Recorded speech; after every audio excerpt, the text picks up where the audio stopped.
Bon, aujourd'hui, on va parler du football. Bon, comme vous le savez tous, il existe deux mercatos. Le mercato estival et le mercato hivernal. Et quand tu achètes un joueur, tu es obligé de faire une présentation. Surtout pour les grandes stars du football. Déjà, il y a la présentation à la Tchouaméni. C'est bon, tu peux bouger. T'es pas obligé de fixer la caméra comme ça, tu sais.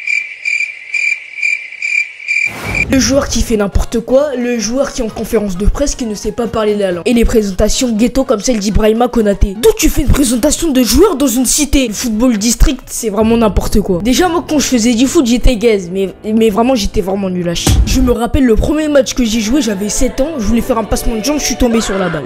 Et ma première célébration, vous savez, c'était quoi? Saint-Germain, Matuidi Charo, attaquant de défense, Matuidi Charo. Oui, c'était Matuidi Charo. En plus, je me rappelle ce jour-là, j'avais mis un doublé. Et c'était aussi le dernier de ma carrière. Tellement j'étais gay, j'étais en équipe 7. Non, je te parle pas de l'équipe 7 dans Naruto, Sasuke, Sakura. Non, moi je te parle pas de ça. Mais vraiment, en gros, dans mon club, il y avait 7 équipes dans les U8. La 1, c'est que t'avais le niveau de Messi Prime. La 2, c'est que t'avais le niveau de Zlatan. Et la 3, c'est que t'avais le niveau de Dybala. À partir de la 4, c'était que t'avais le niveau de Marcus Thuram en équipe de France. Vous voyez ce que je veux dire. Tous les mercredis après l'entraînement, on attendait tous notre convocation. On était tous assis devant nos coachs, on attendait notre prénom pour qu'ils nous donnent notre convocation. Et si t'entendais pas ton nom, c'était que t'étais pas sélectionné. Et devinez qui n'a pas été sélectionné?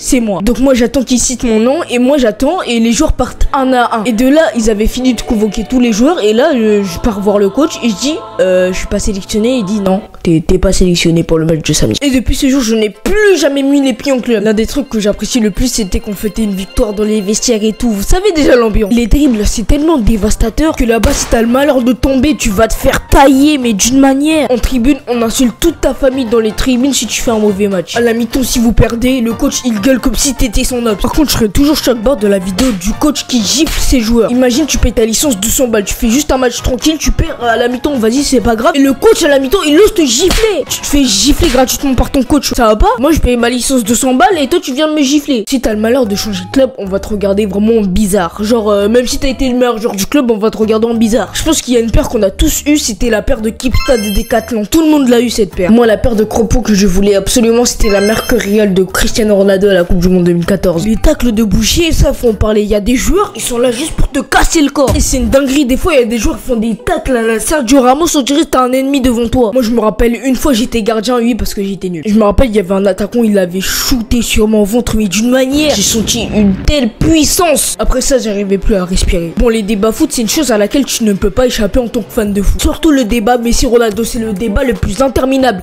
Et pourtant, Messi, il a fini le jeu, c'est bon là. Arrêtez avec vos débats là, c'est bon, Messi, il a fini, c'est bon. Non, j'accepte pas. Tu veux quoi toi? Messi LDC, Ronaldo en a 3. Souliers d'or, Messi en a 6. Liga, CR7 l'a gagné. Copa América, Ronaldo a gagné. Du monde, ton Ronaldo n'en a pas. 8 ballons d'or, ton Ronaldo il a pas. Alors tire ta gorge. Pareil, les débats Ronaldinho Prime, Neymar Prime, pour moi c'est Neymar Prime puisque je n'ai pas connu Ronaldinho à son prime. Neuer versus Casillas, Modric versus Iniesta, pour ma part c'est Iniesta puisque moi j'étais un grand fan du Barça 2014-2015. Même si Modric est une légende, il est incroyable. La BBC versus la MSN, pourquoi vous avez créé ce débat s'il vous plaît? Même si je préfère la MSN mais de loin. Même si la BBC c'était quand même quelque chose. Mais il était boosté de fou malade. Cristiano Ronaldo mèche blonde, tout le monde le sait, c'était son prime. Benzema aussi il était incroyable. Ça chien va, tu nous élimines en Ligue des Champions frère en 2022. Le PSG vraiment j'en ai marre de supporter cette équipe. Franchement ma femme elle aura pas du tout de soucis à se faire sur ma fidélité. Et je suis trop fidèle. Ça fait plus de 7 ans que j'attends une victoire du PSG en Ligue des Champions frère. Si l'humiliation était une récompense, le PSG serait le plus récompensé. Et j'en ai marre d'être en dépression tous les ans frère. Même Depay il en a marre.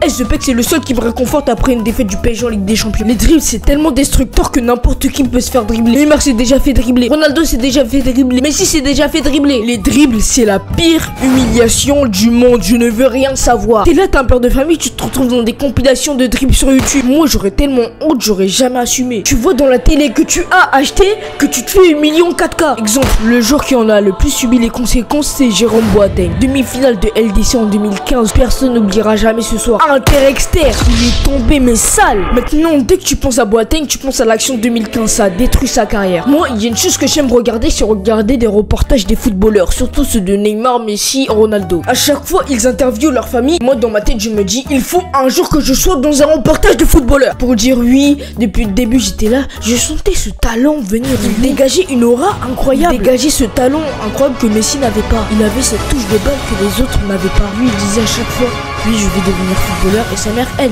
était énervée parce qu'il cassait tous les meubles de la maison. Comme tout fan de foot, je regarde les matchs à la télé. Et juste après le match, quand j'avais 7-8 ans, j'allais sur YouTube, je tombais sur mes recommandations. Il y avait des skills de Neymar Prime, Messi Prime, Cristiano Ronaldo Prime. À l'époque, c'était 2017-2016. Je me la cramais pour faire les mêmes gestes techniques que Neymar. Les 50 meilleurs coups francs de l'année 2016-2017. Aussi, il y avait des coups francs que je regardais souvent. C'était les coups francs de Pirlo et de Ronaldinho au Coupe du Monde 2000. Mais son coup franc, il était juste incroyable à Ronaldinho. Comment tu peux me mettre un coup franc dans un angle fermé comme ça? Pour moi, les meilleures chaînes de compilation sont Aliotop, Chitop, Momo. Si vous regardez cette vidéo un jour par chance, merci d'avoir bercé mon enfance. Merci pour tous les travaux que vous avez fait. Merci, je vous aime. Merci d'avoir fait kiffer le football et les dribbles. Qui regardait les house tours des footballeurs? Oui, moi aussi je regardais des house tours de footballeurs. La maison de Cristiano Ronaldo où il avait fait un défi avec Minsky. Mais aussi les musiques aussi, elles étaient iconiques. Hein. Quand je les écoute encore, je deviens trop nostalgique. J'espère que vous avez apprécié cette vidéo. Abonnez-vous à mes réseaux sociaux et voilà, je m'en fous. Voilà, abonne-toi.